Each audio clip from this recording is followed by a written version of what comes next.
Assalamualaikum warahmatullahi wabarakatuh. Salam sehat dan salam sejahtera bagi kita semua. Yang terhormat Bapak Hayat SAP MSI selaku dosen pengampu pada mata kuliah Manajemen Pelayanan Publik, serta teman-teman yang berbahagia. Perkenalkan, nama saya Nailul Istiqomah dengan NPM 22101091127. Pada kesempatan kali ini saya akan mereview buku dari penulis Dr. Haji Zainal Mukaram MSI dan Muhibbuddin Wijaya Laksana SOS MSI dengan judul buku Manajemen Pelayanan Publik, pengantar oleh Profesor Dr. Haji Endin Nasruddin MSI, editor oleh Dr. Beni Ahmad Saibani MSI, desain sampul oleh tim desain Pustaka Setia, setting layout montage oleh tim redaksi Pustaka Setia, dan diterbitkan oleh CV Pustaka Setia pada tahun 2015. Bab 1. Pendahuluan. A. Prolog. Untuk memenuhi kebutuhan hidupnya, manusia membutuhkan orang lain. Oleh karena itu, manusia perlu berinteraksi dengan manusia lainnya. Interaksi sosial yang menjadi syarat utama terjadinya aktivitas sosial ini merupakan hubungan sosial yang dinamis. Interaksi sosial menyangkut hubungan antar individu, antar kelompok, atau antar individu dan kelompok. Interaksi sosial terjadi jika masing-masing pihak sadar akan kehadiran pihak lain. Jadi, walaupun orang-orang saling bertatap muka, tetapi tidak saling berbicara, tetapi terjadi interaksi sosial. Lantas, sejauh manakah peran interaksi sosial terhadap pembentukan pola keteraturan dan dinamika kehidupan sosial masyarakat? B. Mendekat dengan publik atau kelompok masyarakat. Yang pertama, pengertian publik. Publik adalah kumpulan orang yang memiliki minat dan kepentingan yang sama terhadap suatu isu atau masalah. Publik juga dapat dibedakan dengan kerumunan. Publik bersifat lebih rasional, sedangkan kerumunan lebih bersifat emosional. Publik berbeda dengan kerumunan. Publik dapat berada dimanapun, sedangkan kerumunan berada di suatu tempat terkonsentrasi, berkumpul, atau berkerumun. Pengertian publik menurut Yulianita 1996 dapat ditinjau dari berbagai aspek, yaitu secara kuantitatif, geografis, psikologis, dan sosiologis. Yang pertama, pengertian publik secara kuantitatif ditandai dengan jumlah dari publik itu sendiri. Dengan demikian, publik itu lebih dari satu orang yang mempunyai minat yang sama mengenai suatu masalah sosial. Yang kedua, pengertian publik secara geografis. Publik diartikan sebagai sejumlah orang yang berkumpul bersama-sama di suatu tempat.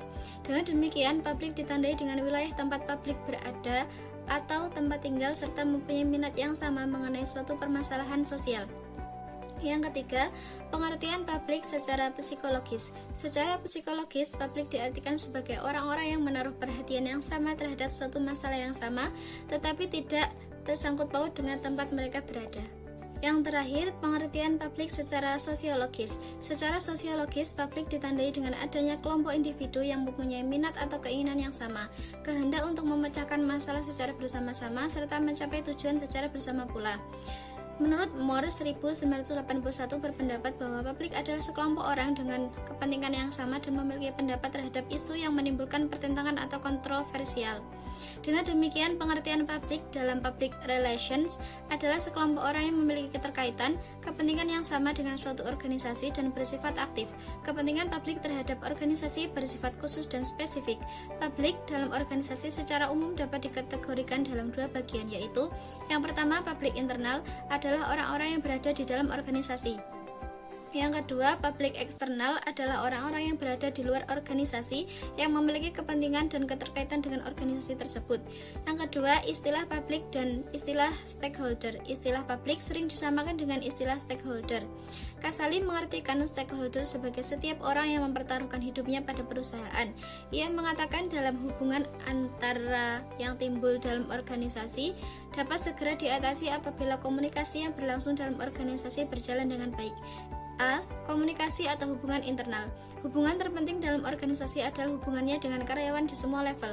Menurut Alfie Smith, organisasi akan kehilangan sebagian besar potensi sumber daya manusianya karena tidak memprioritaskan komunikasi dua arah yang efektif yang merupakan landasan untuk hubungan manajemen karyawan dan kinerja pekerjaan secara keseluruhan. Yang kedua, komunikasi atau hubungan eksternal. Komunikasi atau hubungan eksternal merupakan komunikasi yang dilakukan untuk memelihara dan membina hubungan yang harmonis dengan pelanggan, pemerintah, pers, dan lain-lain.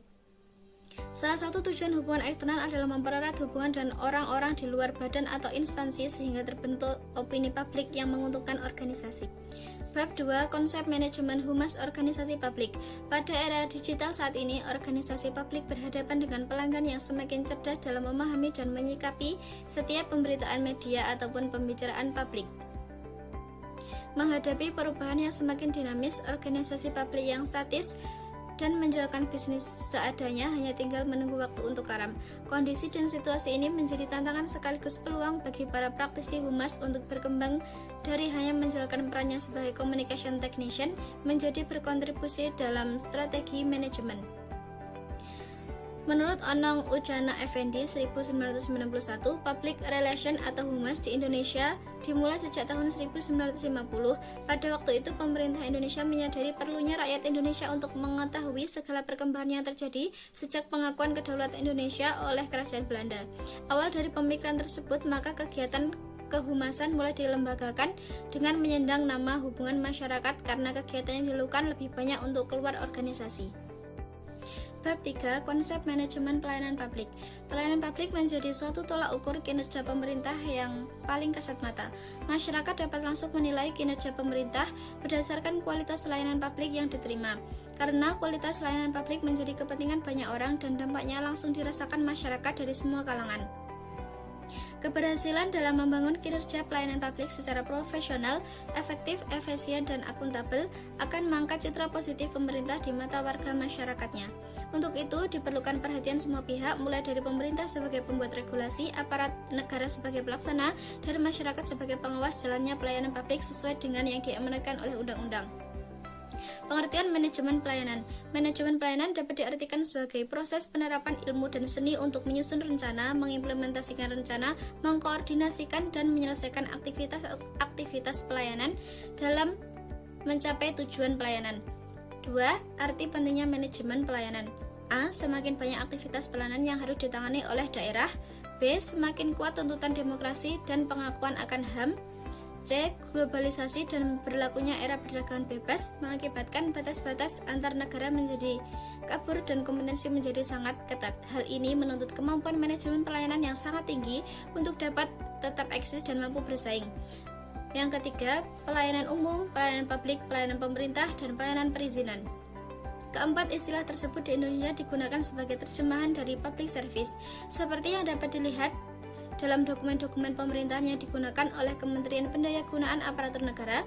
Administrasi pemerintahan disesuaikan atau dipakai secara berganti dan dipergunakan sebagai sinonim dari pelayanan perizinan, terjemahan dari administrative service. Adapun pelayanan umum lebih sesuai jika digunakan untuk menerjemahkan konsep public service yang dapat digunakan dengan istilah pelayanan publik. Bab 4. Perencanaan pelayanan publik. Penyelenggaraan pelayanan publik merupakan upaya negara untuk memenuhi kebutuhan dasar dan hak-hak sipil setiap warga negara atas barang, jasa, dan pelayanan administrasi yang disediakan oleh penyelenggara pelayanan publik. Landasan penyelenggaraan pelayanan publik di Indonesia tertuang dalam UUD 1945 yang mengamanatkan kepada negara agar memenuhi kebutuhan dasar setiap warganya demi kesejahteraan, sehingga efektivitas suatu sistem pemerintahan sangat ditentukan oleh baik buruknya penyelenggaraan pelayanan publik. Dalam konteks manajemen, suatu penyelenggaraan program akan terwujud apabila didukung oleh sebuah perencanaan. Dengan kata lain, perencanaan yang baik akan mengantarkan hasil pelaksanaan yang baik juga. Konsep perencanaan, rencana, dan program sebagai berikut. Secara etimologis, perencanaan berasal dari kata rencana yang berarti rancangan atau rangka sesuatu yang dikerjakan. Adapun fungsi perencanaan dapat dirumuskan pertama sebagai pedoman pelaksanaan, kedua dapat mengadakan perkiraan pelaksanaan yang akan dilalui, ketiga memilih alternatif, keempat alat standar untuk mengadakan pengawasan, kelima menjawab kebutuhan masyarakat untuk mencapai tujuan tertentu. Perencanaan tidak hanya diidentifikasikan dengan penyusunan program. Oleh karena itu, dapat disimpulkan bahwa perencanaan adalah suatu proses yang terus-menerus dan selalu menekankan tidak hanya pada output, tetapi juga pada proses di mana penilaian atas sukses atau gagalnya suatu kegiatan diukur baik dari proses maupun dari outputnya, sehingga menempatkan posisi perencanaan sebagai sesuatu hal yang sangat penting dalam setiap tahapan pembangunan. Bab 5. Tata laksana monitoring pelayanan publik. Perubahan yang begitu cepat dalam pelayanan publik, peningkatan kebutuhan masyarakat akan pelayanan dan keterbatasan sumber daya telah mendorong ke arah tersedianya pelayanan yang berkualitas dengan melaksanakan sesuatu yang benar pada saat yang tepat dengan upaya yang sesuai. Prinsip ini perlu diterapkan sehingga diperlukan adanya jaminan mutu, standar indikator kinerja, uraian tugas, serta sistem monitoring dan evaluasi yang berdasarkan standar dan kebutuhan pelayanan. Memahami tata laksana. Tata laksana atau business process merupakan sekumpulan aktivitas kerja terstruktur dan saling terkait yang menghasilkan keluaran yang sesuai dengan kebutuhan pengguna melalui serangkaian proses analisis dan perbaikan tata laksana, bertujuan untuk meningkatkan efisiensi dan efektivitas sistem, proses dan prosedur kerja yang jelas, efektif, efisien, dan terukur pada masing-masing kementerian atau lembaga pemerintah daerah. Pelaksanaan merupakan kebijakan publik. Kompleksitas personalan dapat dilihat pada sisi biaya finansial, kesetaraan gender, efisien, kualitas, referensi, akses, dan pemerataan. Tujuan dan asas pelayanan publik. Tujuan pelayanan publik pada pasal 3 Undang-Undang Nomor 25 Tahun 2009 tentang pelayanan publik adalah: yang pertama, terwujudnya batasan dan hubungan yang jelas tentang hak, tanggung jawab, kewajiban, dan kewenangan seluruh pihak yang terkait dengan penyelenggaraan pelayanan publik.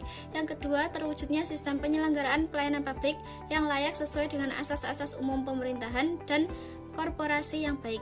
Yang ketiga, terpenuhinya penyelenggaraan pelayanan publik sesuai dengan peraturan perundang-undangan. Yang terakhir, perwujudan perlindungan dan kepastian hukum bagi masyarakat dalam penyelenggaraan pelayanan publik. Bab 6. Pelayanan prima dalam pelayanan publik. Definisi pelayanan prima. Pelayanan prima merupakan terjemahan dari istilah excellent service yang secara harfiah berarti pelayanan yang sangat baik dari pelayanan yang terbaik. Disebut sangat baik atau terbaik karena sesuai dengan standar pelayanan yang berlaku atau dimiliki oleh instansi yang memberikan pelayanan. Berdasarkan keputusan Menteri Pendayagunaan Aparatur Negara Nomor 63 Tahun 2003 bahwa hakikat pelayanan adalah pemberian pelayanan yang prima kepada masyarakat yang merupakan perwujudan kewajiban aparatur pemerintah sebagai abdi masyarakat.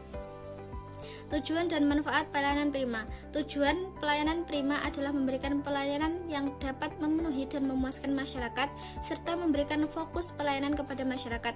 Jika pelayanan pada sektor bisnis berorientasi profit, pelaksanaan prima pada sektor publik bertujuan memenuhi kebutuhan masyarakat secara baik dan terbaik. Memberikan pelayanan yang sangat memenuhi dan memuaskan pelanggan sesuai dengan kebutuhan dalam rangka memberdayakan masyarakat sebagai pelayanan publik, membangun dan menumbuhkan kembali kepercayaan masyarakat terhadap pemerintah. Pelayanan prima akan bermanfaat bagi upaya peningkatan kualitas pelayanan pemerintah kepada masyarakat sebagai pelanggan dan acuan pengembangan penyusunan standar pelayanan. Manfaat pelayanan prima antara lain: meningkatkan kualitas pelayanan pemerintah kepada masyarakat. Yang kedua, acuan untuk pengembangan penyusunan standar pelayanan. Yang ketiga, acuan untuk pelayanan, pelanggan atau stakeholder dalam kegiatan pelayanan. Why, when, with, where, how pelayanan harus dilakukan. Bab 7. Pengawasan pelayanan publik. Definisi pengawasan. Pengawasan didefinisikan sebagai usaha sistematis oleh manajemen untuk membandingkan kinerja standar, rencana atau tujuan yang telah ditentukan terlebih dahulu untuk menentukan apakah kinerja sejalan dengan standar tersebut dan mengambil tindakan penyembuhan yang diperlukan untuk melihat bahwa sumber daya manusia digunakan dengan seefektif dan seefisien mungkin dalam mencapai tujuan. Siagian 1990 menyebutkan bahwa pengawasan adalah proses pengamatan dari pelaksanaan seluruh kegiatan organisasi untuk menjamin agar semua pekerjaan yang sedang dilakukan berjalan sesuai dengan rencana yang telah ditentukan sebelumnya. Maksud dan tujuan pengawasan. Dalam rangka pelaksanaan pekerjaan dari pemerintahan yang telah direncanakan, diperlukan pengawasan karena dengan pengawasan tersebut tujuan yang akan dicapai dapat dilihat dengan pedoman rencana yang telah ditetapkan terlebih dahulu oleh pemerintah. Dengan demikian, pengawasan sangat penting dalam pelaksanaan pekerjaan dan tugas pemerintahan, sehingga pengawasan diadakan dengan maksud untuk: yang pertama, mengetahui jalannya pekerjaan apakah lancar atau tidak; yang kedua, memperbaiki kesalahan-kesalahan yang dibuat oleh pegawai dan mengadakan pencegahan agar tidak terulang kembali kesalahan-kesalahan yang sama atau timbulnya kesalahan yang baru. Yang terakhir, mengetahui pelaksanaan kerja sesuai dengan program seperti yang telah ditentukan dalam planning atau tidak. Bab 8. Peran humas dalam manajemen organisasi publik. Pengertian organisasi sektor publik. Dalam arti luas, frasa sektor publik diartikan sebagai metode manajemen negara. Adapun dalam arti sempit, sektor publik diinterpretasikan sebagai pungutan oleh negara. Dalam perkembangannya, berbagai perspektif mulai bermunculan dan intervensi disiplin ilmu mulai terasa. Menurut Tali Ziduhu Draha, organisasi publik adalah organisasi yang didirikan untuk memenuhi kebutuhan masyarakat akan jasa publik dan layanan sivil. Organisasi publik adalah organisasi terbesar yang mewadahi seluruh lapisan masyarakat dengan ruang lingkup negara dan mempunyai kewenangan yang absah dalam bidang politik, administrasi pemerintahan, dan hukum secara terlembaga sehingga mempunyai kewajiban melindungi warga negaranya dan melayani keperluannya. Tujuan dan ciri-ciri organisasi sektor publik. Organisasi ini bertujuan untuk melayani kebutuhan masyarakat demi kesejahteraan sebagaimana diamanatkan oleh konstitusi sebagai pijakan dalam operasionalnya.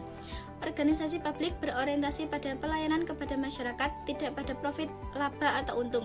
Adapun ciri-ciri organisasi sektor publik adalah yang pertama tidak mencari keuntungan finansial, yang kedua dimiliki secara kolektif oleh publik, yang ketiga kepemilikan sumber daya tidak dalam bentuk saham, dan yang terakhir keputusan yang terkait kebijakan atau operasi berdasarkan konsensus.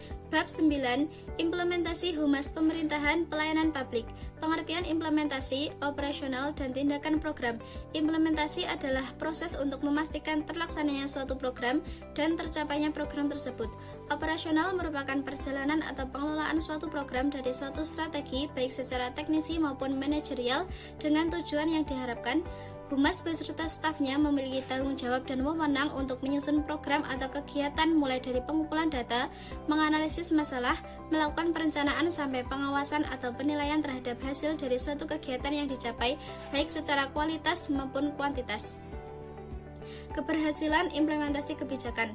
Menurut Ekowati 2005 dapat diukur dengan melihat kesesuaian antara pelaksanaan atau penerapan kebijakan dengan desain, tujuan, sasaran, dan kebijakan itu sendiri serta memberikan dampak atau hasil yang positif bagi pemecahan permasalahan yang dihadapi. Teori implementasi menurut Edward 1990. Variabel kritis dalam implementasi kebijakan publik dan program yaitu yang pertama komunikasi atau kejelasan informasi, konsistensi informasi, yang kedua ketersediaan sumber daya dan jumlah mutu tertentu, yang ketiga sikap dan komitmen, yang terakhir struktur birokrasi atau standar operasi yang mengatur tata kerja dan tata laksana. Bab 10. Aplikasi komunikasi efektif asertif dalam manajemen humas pelayanan publik. Definisi komunikasi publik. Komunikasi adalah proses penyampaian dan penerimaan pesan yang dapat menyampaikan ide dan penerimaan informasi kepada masyarakat. Menurut Nasir 2009, komunikasi merupakan penyampaian informasi dalam sebuah interaksi tatap muka yang berisi ide, perasaan, perhatian, makna, serta pikiran yang diberikan kepada penerima pesan dengan harapan penerima pesan menggunakan informasi tersebut dengan sebaik-baiknya. Tujuan, fungsi, dan prinsip kegiatan komunikasi publik. Komunikasi publik mempunyai tujuan yaitu yang pertama penerus serta pertukaran informasi, yang kedua percepatan pengambilan keputusan, dan yang terakhir memperkenalkan perilaku komunikasi publik.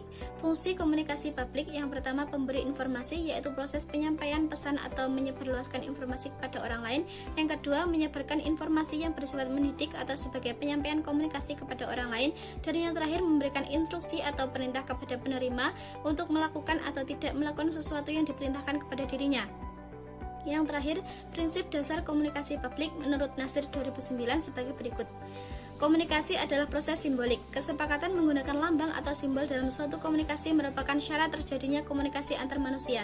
Yang kedua, setiap perilaku mempunyai potensi komunikasi. Komunikasi terjadi jika seseorang memberikan makna pada perilaku orang lain atau perilaku dirinya sendiri. Yang ketiga, komunikasi merupakan dimensi isi dan hubungan. Dalam arti, apa yang diucapkan harus sama dengan gerakan atau perilaku yang dilakukan atau yang diperlihatkan. Yang terakhir, komunikasi bersifat dinamis dan transaksional, yaitu menerapkan penawaran sebuah ide. Komunikasi dikembangkan sesuai dengan cara seseorang menilai suatu gagasan tersebut. Sekian penyampaian review buku Manajemen Pelayanan Publik dari saya. Kurang lebihnya mohon maaf. Wallahumma fiq ila aqwamit thoriq. Wassalamualaikum warahmatullahi wabarakatuh.